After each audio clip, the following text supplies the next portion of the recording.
Fighters, today I'm hanging out with my buddy Dominic.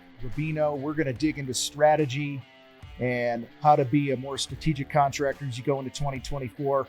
I love a couple questions that Dom drops that you should be asking yourself if you want to have more success in figuring out what your plan needs to be, how to figure out the action steps to get there and see things through to get the success you want. Don't forget to give us a damn rating and a review and share the show. Without further ado, here's my conversation with Dominic Domino. Hey, the fastest way to make more money in your business is to raise your gross profit. That's why I want you to go grab our 50% profit tool for you. It's free. Just go to the link below and grab it. And on your very next project, you will make more money if you do what we tell you to do on there. And you'll be just like the other tens of thousands of other contractors who are using this tool right now to change their financial future. Grab it now. Let's go. Mr. Dominic Domino. That's such a cool name. Thank you. Yeah. Do they call you like growing up Dommy? Yeah. Like Dommy. Dommy. What do your best friends call you? Dominic, Dommy, or Dom? Dom. They call me Dom. All right. Yeah. Cool. You know, when they're trying to be funny, they call me the D, Big D. But, the Big D. Yeah. Yeah. You take that any way you want, right? So that's right. Well, dude, it's good to finally make this happen. I know. We had this scheduled, had technical issues, and now we made it happen a few weeks later. All is well in the universe, I think. And I know we've had an eye on each other for a few years. Yeah. And finally just made this happen. And I have to tell you, man, it's cool when we've never met in person. We've had, including me being on your show, the last time we tried to do this and the first time we talked, this is probably our fourth or fifth time having a conversation. And what's funny is in some ways I feel like we could finish each other's sentences. So it's kind of funny. It's very rare when that happens. So I enjoy shooting the breeze with you, man. Yeah. So, thank you. Thank you. So for those that don't know, who are you? What do you do? I sometimes ask the same question. I wake up in the morning with that. Well, but to be serious, and I like to joke a little too much. So I host a podcast as well. And the reason I do that, though, is I love working in construction and contracting. I'm a business coach. Mm-hmm. And I show people how to take their contracting business and make it what they want it to be. Whether they want more time or more money, better systems, just get the stress out of their lives. And I've had my head kicked in a bunch of times to get here. I think a lot like you, and this is maybe what you were talking about. I've had my head kicked in a lot. Yeah. I had to go learn it. I didn't just read a book and thought, I'm going to be a business coach now. I wonder if the kid at Staples will let me print business cards. Yeah, it's and I've been doing this for a while. How long have you been doing that, Coach? It's going to be 24 years in a month. So longer than me. I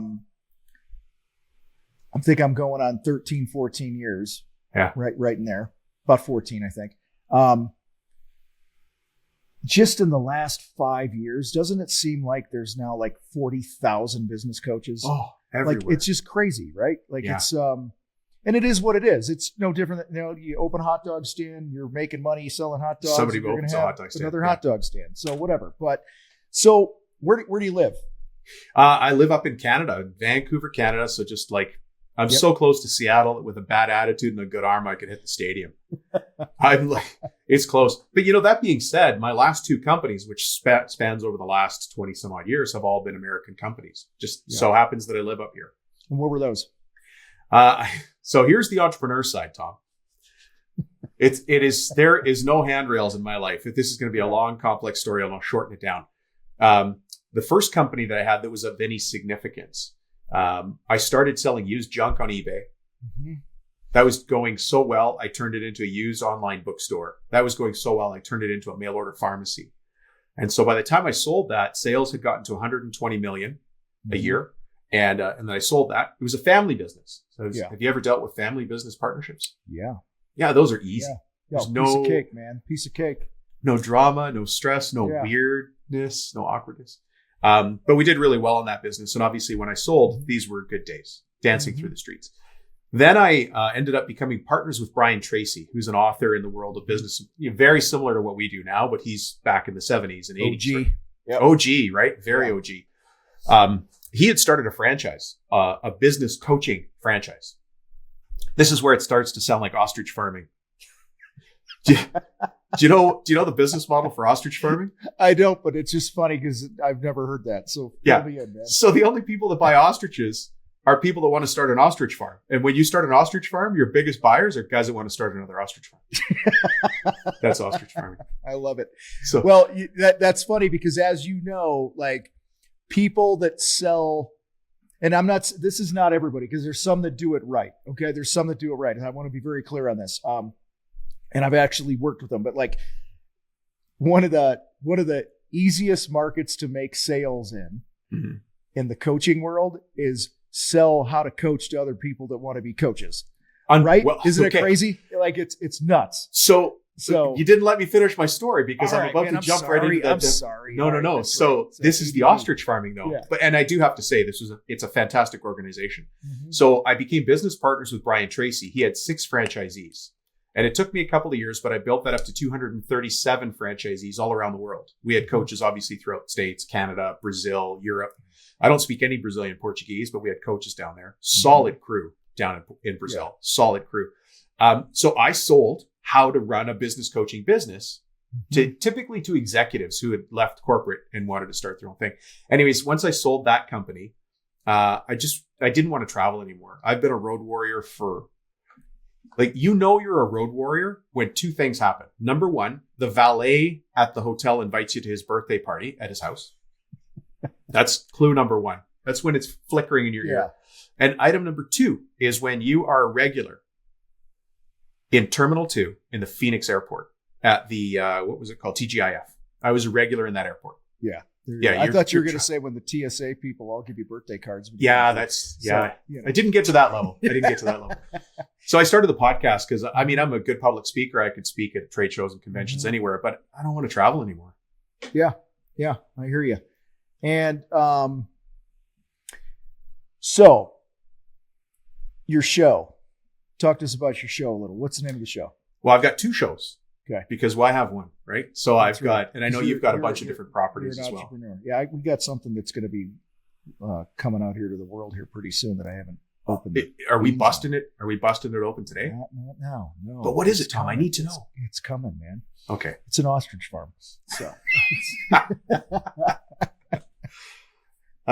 Yeah, so the 2 podcasts I have, one of them's called Profit Tool Belt. That's the hat I'm wearing right now. Mm-hmm. And that's for subtrades, subcontractors. Doesn't matter if it's residential or commercial, civil, institutional. Yeah. The other show is very specific, but it has a very passionate audience. And it's called, you ready for this? Yeah. Cabinet Maker Profit System. Mm. Yeah. How long's that been a show? 8 years. All right. Why'd you start it? How'd you start it? Do you make cabinets? No. Look, any good cabinet maker. Did you have a business that made cabinets? No, I didn't. No. But I'll tell you, when I first became a business coach, my first 2 clients, and it's so long ago, I don't remember which one was first. One of them made coffins and one of them made pool tables. And both of those are the finished wood trades. Yeah. And so for 23, 24 years now, I've always been working in cabinetry. So the way the podcast started is I spoke at a trade convention an annual general meeting. They had me come into a local trade association. Yeah. And just casually, they said, hey, can we record it? Some members can't make it. Now, this is 8 years ago. I'm like, yeah, Go ahead. Sure. Yeah. How can I help?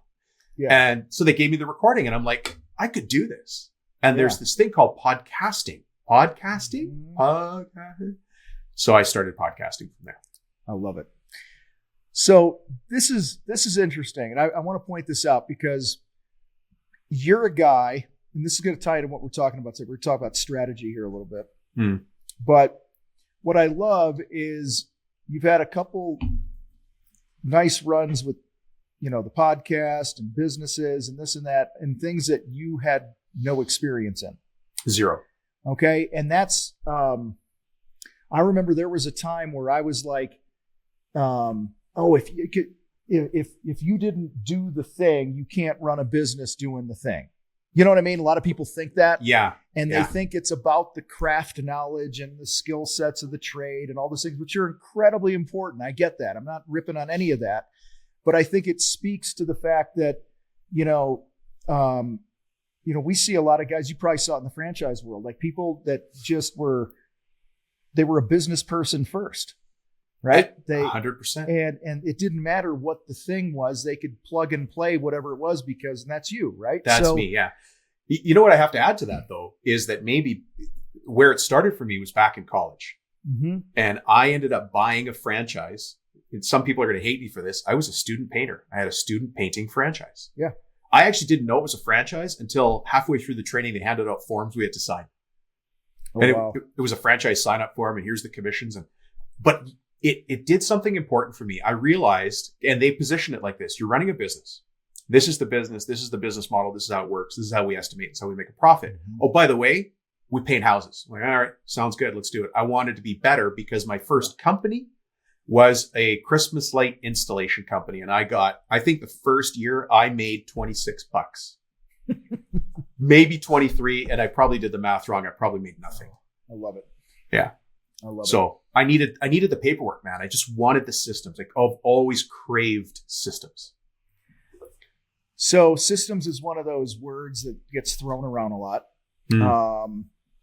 And I think now I'm wired where I don't wake up and think in terms of systems, which is funny, even though we all have a system for running our life. Yeah. So we all have a system for running our life or a business. But like, on a disc profile, like on the C, I'm like a 7 on a good day. Okay. So I'm like super low when it comes to that. I'm very visionary and people person and direct and blah, blah, blah. So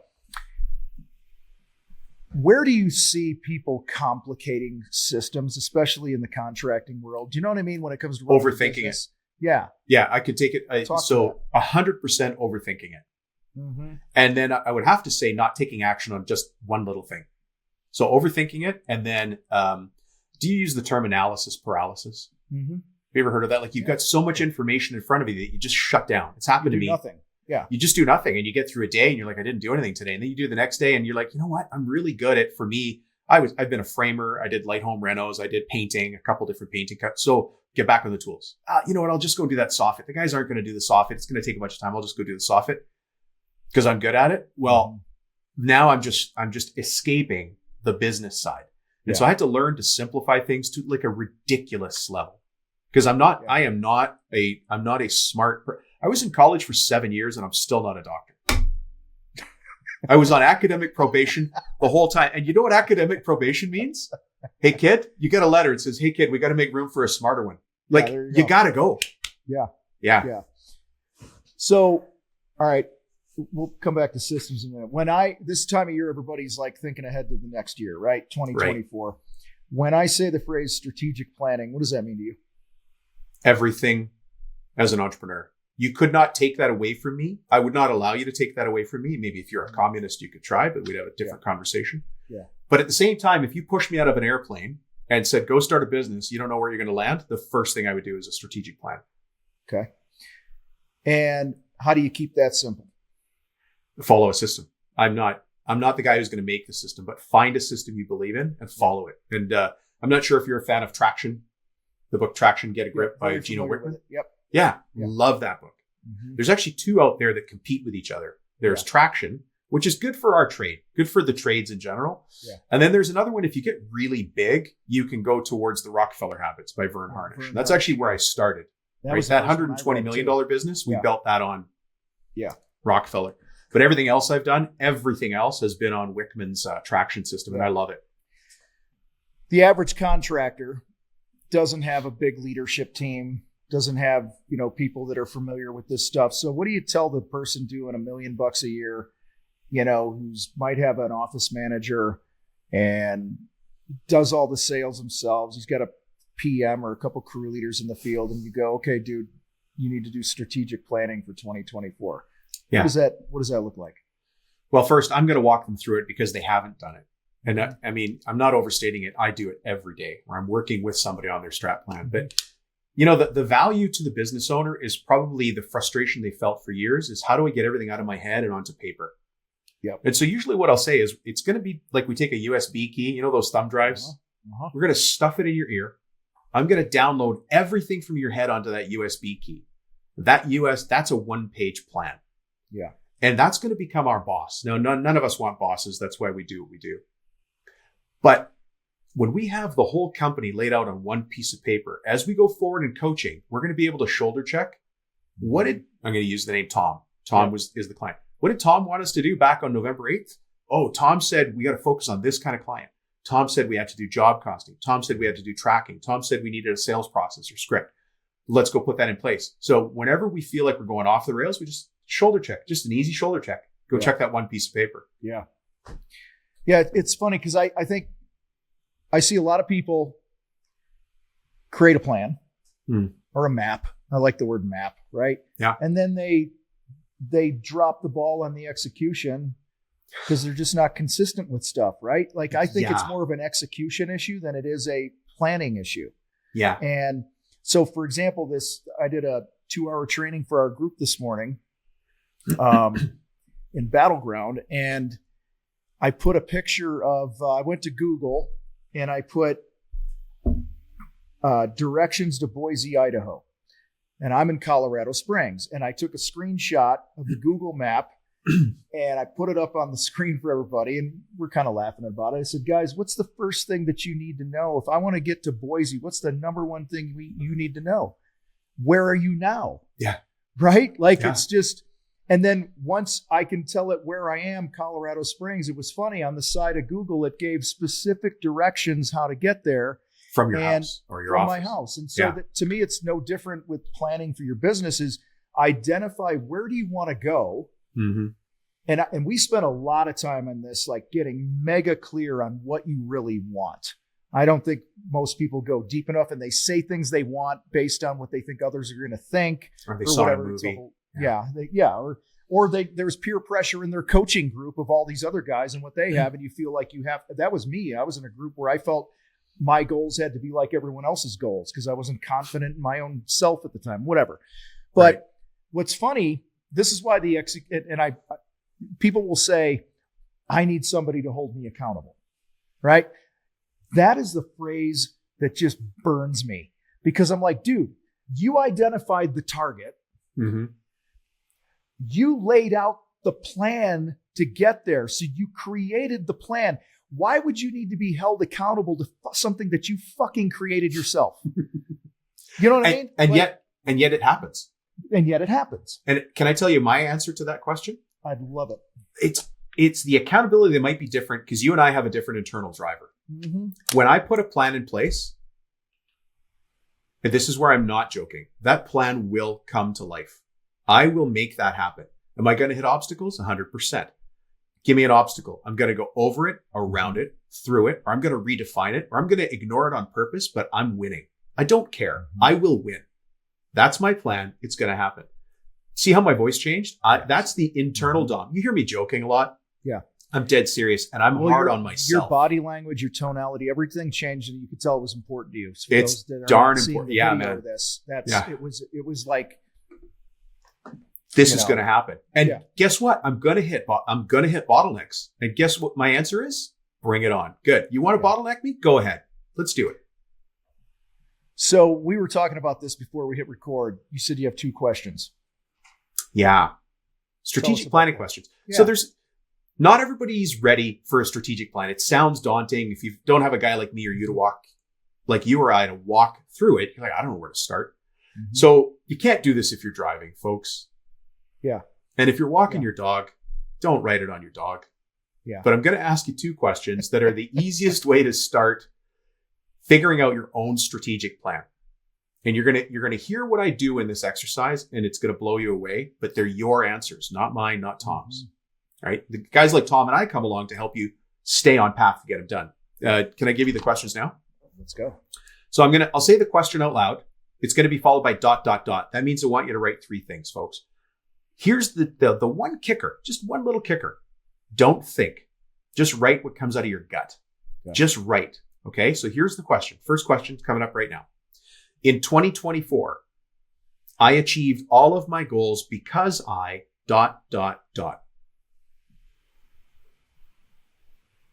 Mm-hmm.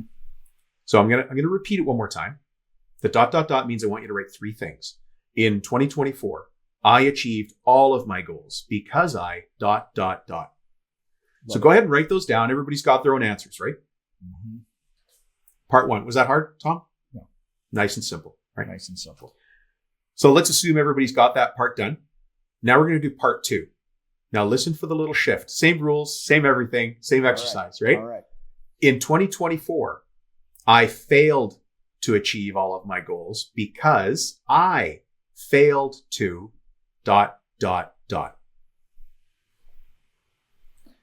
Wouldn't it just be I failed to do the other 3 things? Hey, see what I did there? See what you did there? You just shortcut already. And you say you have no systems. But listen, it doesn't have to get more complicated than that. Maybe that's step 1 of your system or step 1 of your 2024, understanding your starting point, which is question number 1. Mm-hmm.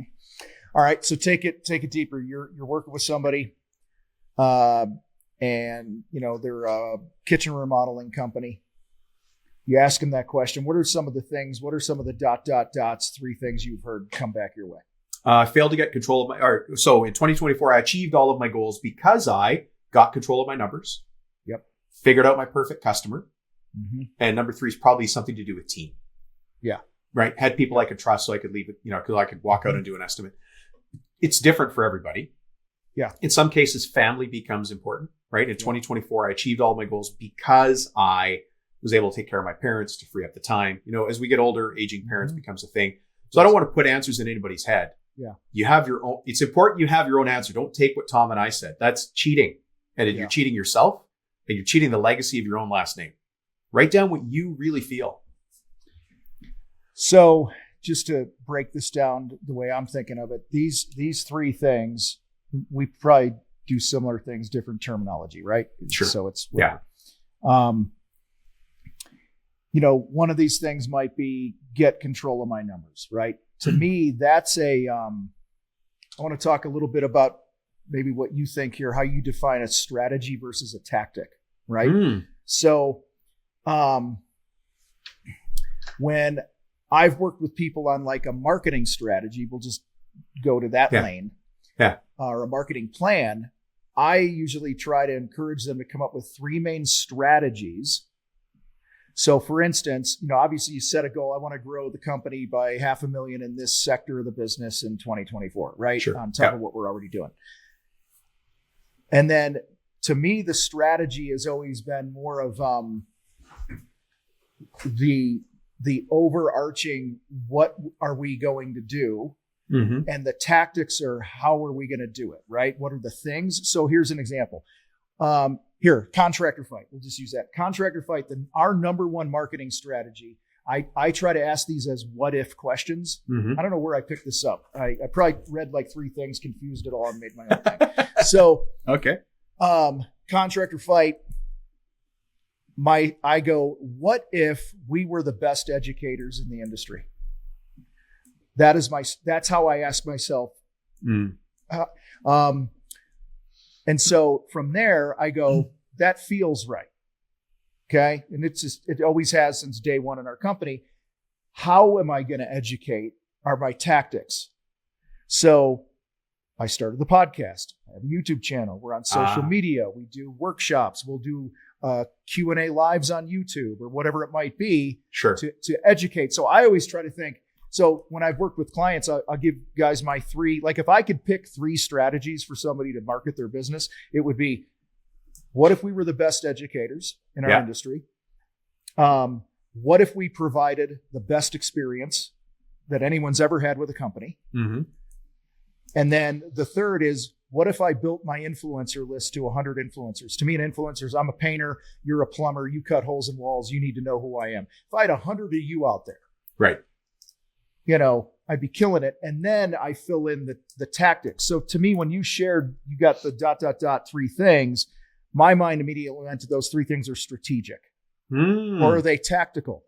I don't know. I mean, I'm not trying to sway you because it works for you. Yeah. So what I usually get from people are tactics without strategy. And the Sun Tzu quote, right? Tactics without strategy is the noise before defeat. Like going and just doing busy work is the noise before defeat. One of the things that we talk about and is keeping things simple. That's what you asked me. Like, how do you have simple systems? Sorry, that's me translating what you asked me. Right. I've got to be really harsh with myself. and cut out all the fluff. Really boil things down to a question of essence. So if we're talking about a goal, let's say that your goal is to own a neighborhood. That's not a strategy. The strategy might be this a strategy of direct mail, a strategy of social media, and another strategy of, let's say, referrals. Those are strategies. But the tactic for direct mail might be, there's 3 different tactics. We're going to use postcard campaigns. We're going to use door hangers.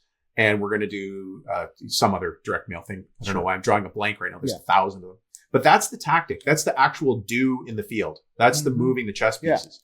But the big idea, the strategy in this business is what we're working inside. So if our strategy is to own that, if our goal is to own that neighborhood, one of the strategies is direct mail. If our goal is to make more money, if our goal is to have more time, one of the strategies I'll use for making more time as a contractor is to better time management. That's the strategy. Well, what are the time management tactics I can use? Use a calendar, use only one calendar, write things down, stick to my calendar. Simple things, but people miss them. Yeah, I don't want people listening to think, don't get caught up in the terminology, right? Nah, basically, excuse me, I just recorded a video earlier today, a little short on this topic of strategic planning made simple in Tom's mind. I'm like, figure out what you want, map out a few things that are going to move you closer to it, and then do the shit every day you have control over to support those things. Yeah. Like, to me, that's, I know it's deeper than that, right? Different terminology, whatever, but that's really, if I want to lose weight, right? Yeah. I want to lose 20 pounds. I need to have an eating plan and a workout plan. Those are the things that I say I'm going to do. Now you go do it. It's the same thing in your business. And I think the challenge is, maybe you could speak to this, is the typical business owner has 40,000 things being thrown at them every day.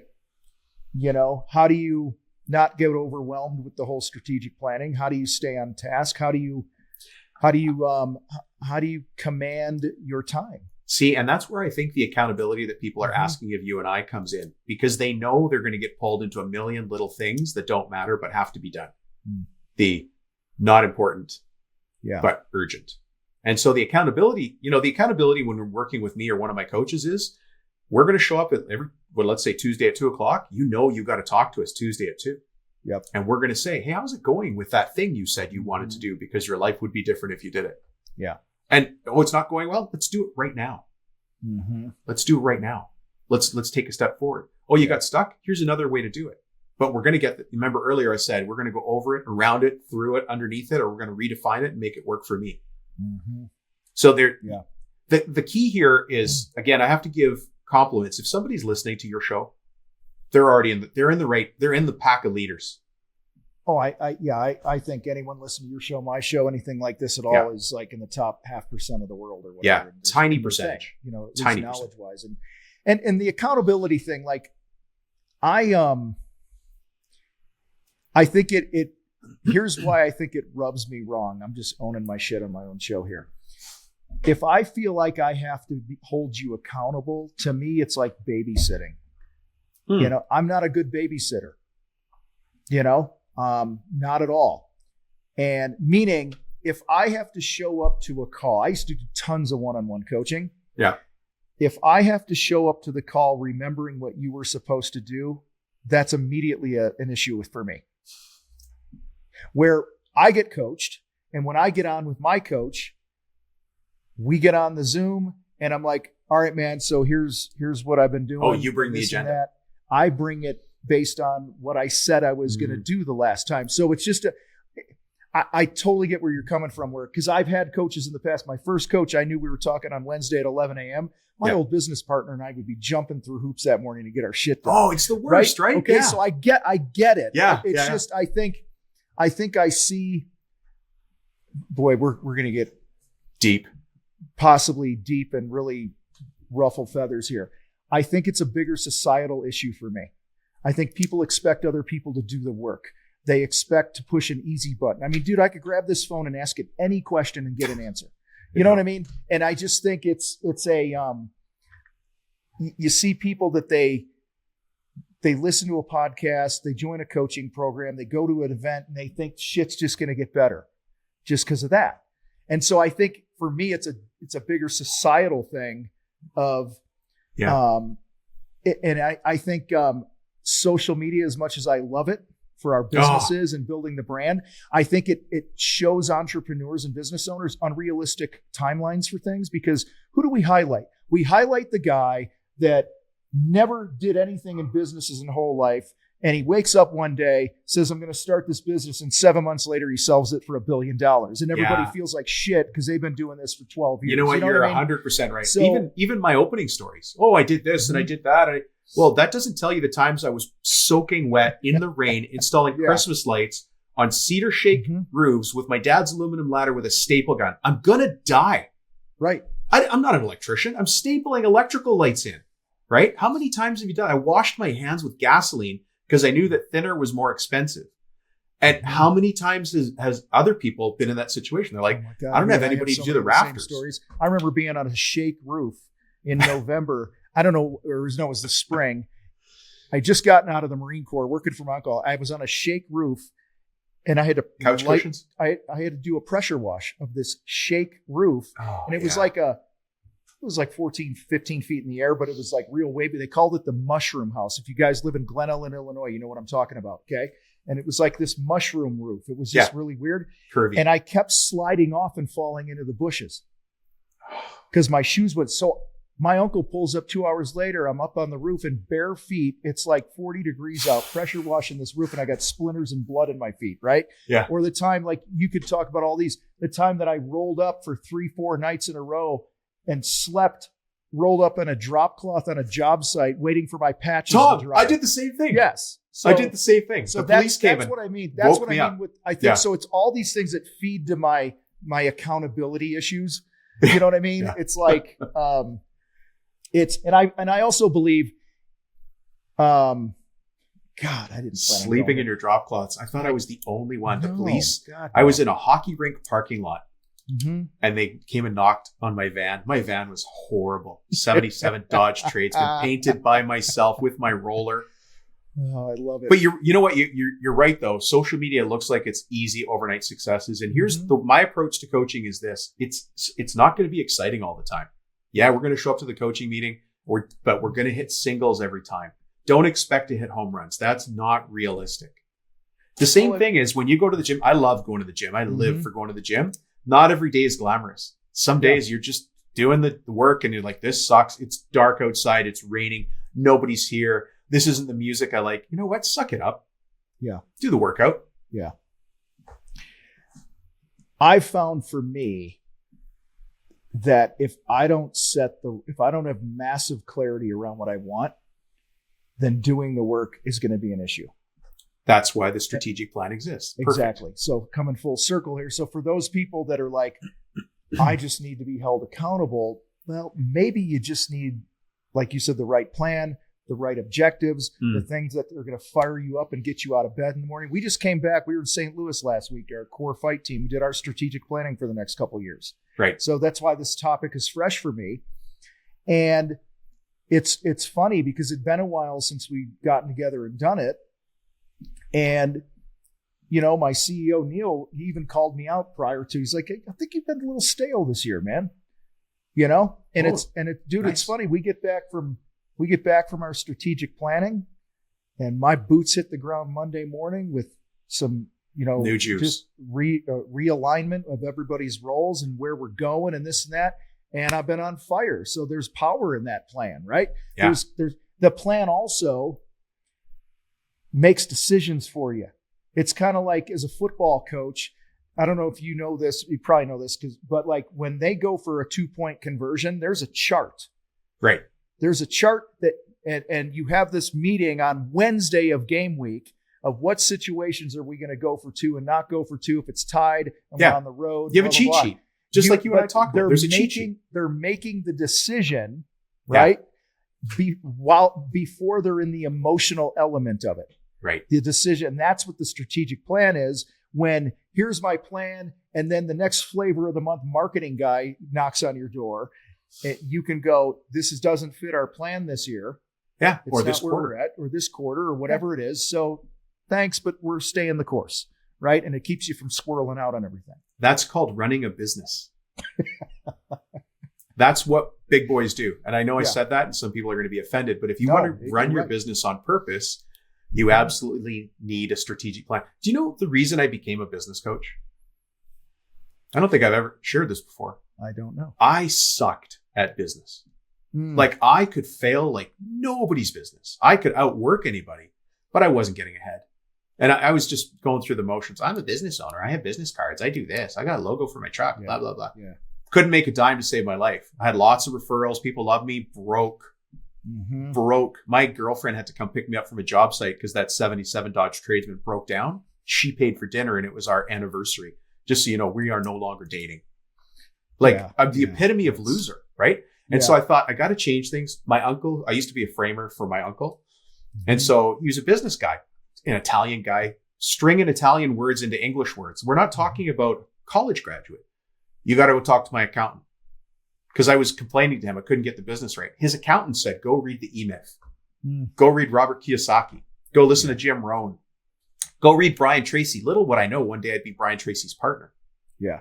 But it's the humble beginnings and really just putting my own ego aside and going, man, I don't know what I'm doing. So all of that led me to becoming a business coach. I love it. I love it. All right. Before we wind down here, you get to wake up tomorrow morning. You wave a magic wand tonight before you go to bed. You wake up tomorrow morning. One thing in the construction industry is different, better, changed, fixed. What is it? Kids are coming out of school proud to take on a trade like they used to be. All right. So totally put you on the hot seat here. So that could be an objective. Sure. Right? So what's the strategy? How do you approach that? The strategy is the harder part because we've got parents out there that think all of their kids should be pharmacists and doctors and engineers or nurses. And that's the only way to success. And it's not. You pull up to a Porsche at an intersection and you look over and you think that guy must be a doctor or she's in a Land Rover. She must be an attorney. Mortgage broker. Yeah. Something like that. And they're not. They are in debt up to the hilt. Yep. But that truck you're in, that Dodge lifted big, whatever your dream vehicle is, costs just as much as that Porsche. Yeah, and you can pay it off by knowing your numbers and having a plan. Not only that, but you can buy real estate. You can put your kids in college. You can do whatever you want, anything you want, because you're in control. They have one customer, which is the law firm they work for or the medical system they work for. You have hundreds.